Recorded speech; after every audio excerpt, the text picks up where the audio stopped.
What is up, everybody? It's Dante Walton here. Today I'm going to give my spoiler review for episode 6 of The Last of Us. But before we get things started, make sure to leave a like, comment down below, subscribe for more content like this coming soon. So yeah, again, this is my spoiler review for The Last of Us episode 6, Kin.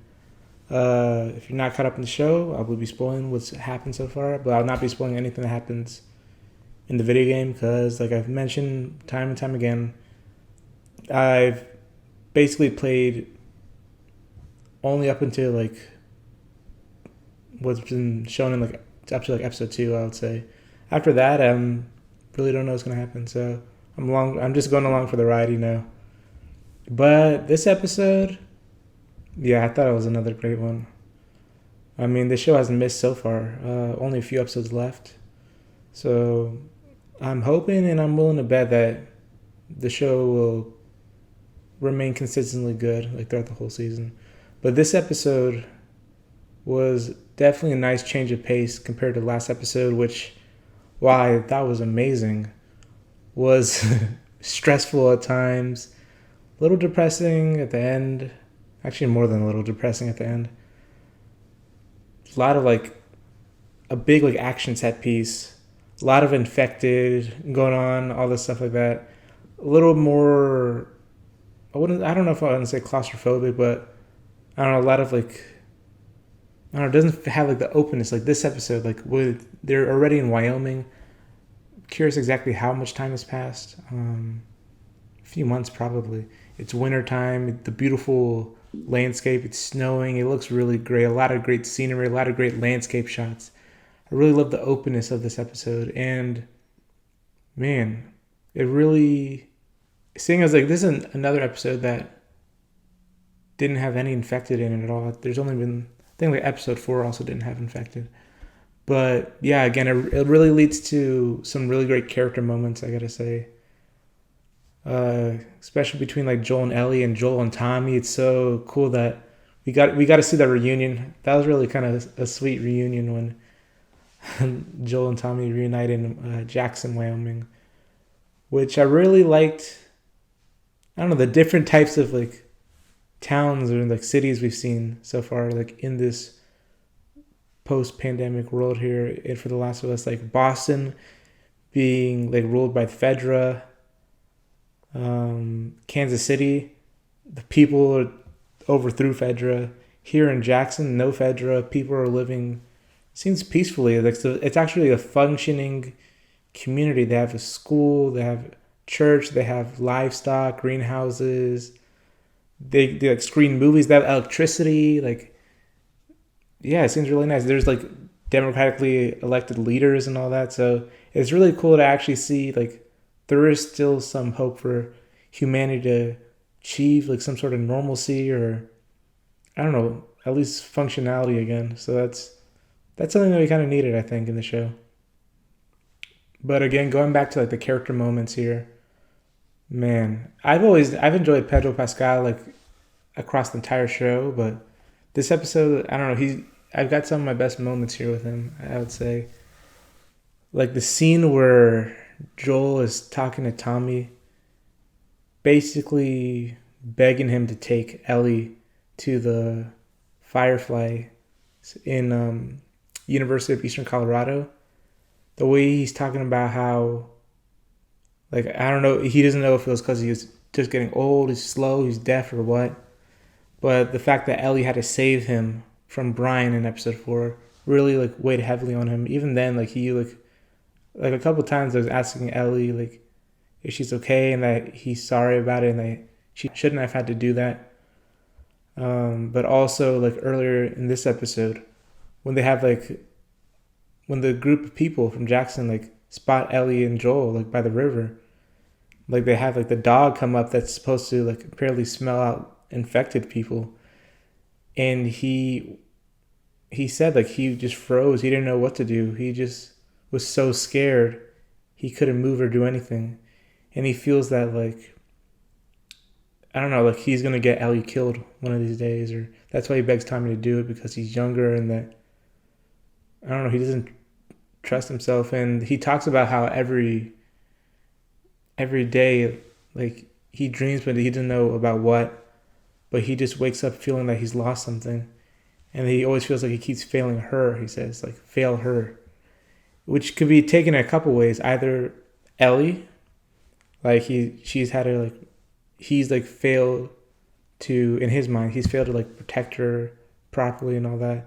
Or it could be thinking again about Sarah, which this episode we had a couple reminders, more than a couple reminders of her actually. There was that girl who Joel like saw and reminded him of Sarah. There was that he thought of Sarah like going to sleep that one night. And also when Ellie goes to Tommy and Maria's house, Maria being Tommy's wife. I really liked this new character too. Yeah, they had like a little bit of a bonding there. She actually told Ellie about Sarah. She had not known about it because it makes sense that Joel wouldn't want to talk about that to probably anybody. I wonder if even Tess knew that Joel had a daughter or not. But yeah, that whole like monologue that Pedro Pascal gave during that scene was probably, I don't know, it might be my favorite of the show so far. It was just really powerful stuff. Man, I already knew Pedro Pascal was a great actor, but I was really impressed with him this episode, I gotta say. Also, another great scene, that scene with Joel and Ellie, when he kind of confronts her, saying that he thinks that Tommy should take her, and Ellie kind of pushes back against that because she trusts Joel, and she says that everyone that she's ever loved or cared about has either died or left her, you know? So, and she doesn't want Joel to do the same thing, and that she'd be scared if he wasn't there with her. And he does mention Sarah, and Joel, that kind of triggers Joel. He basically says like, "Oh, don't speak about her," kind of like what he said when Tess died. But Ellie says that she's sorry for his loss, and man, a great line. Joel says, "You don't know what loss is." And man, I can't even imagine like the sort of pain whatever everything Joel's gone through, you know. I can't even imagine that, but I don't know. It's a little not fair. Obviously, I know that that's a very sensitive subject to him, but I don't know. I think it's a little unfair to tell Ellie that she didn't know what true loss is, because I don't know. There's obviously more to her story that we don't really know about. Like, how did she end up an orphan and like the federal school and all that stuff like that? Who did she previously have to hurt before? So remains to be seen.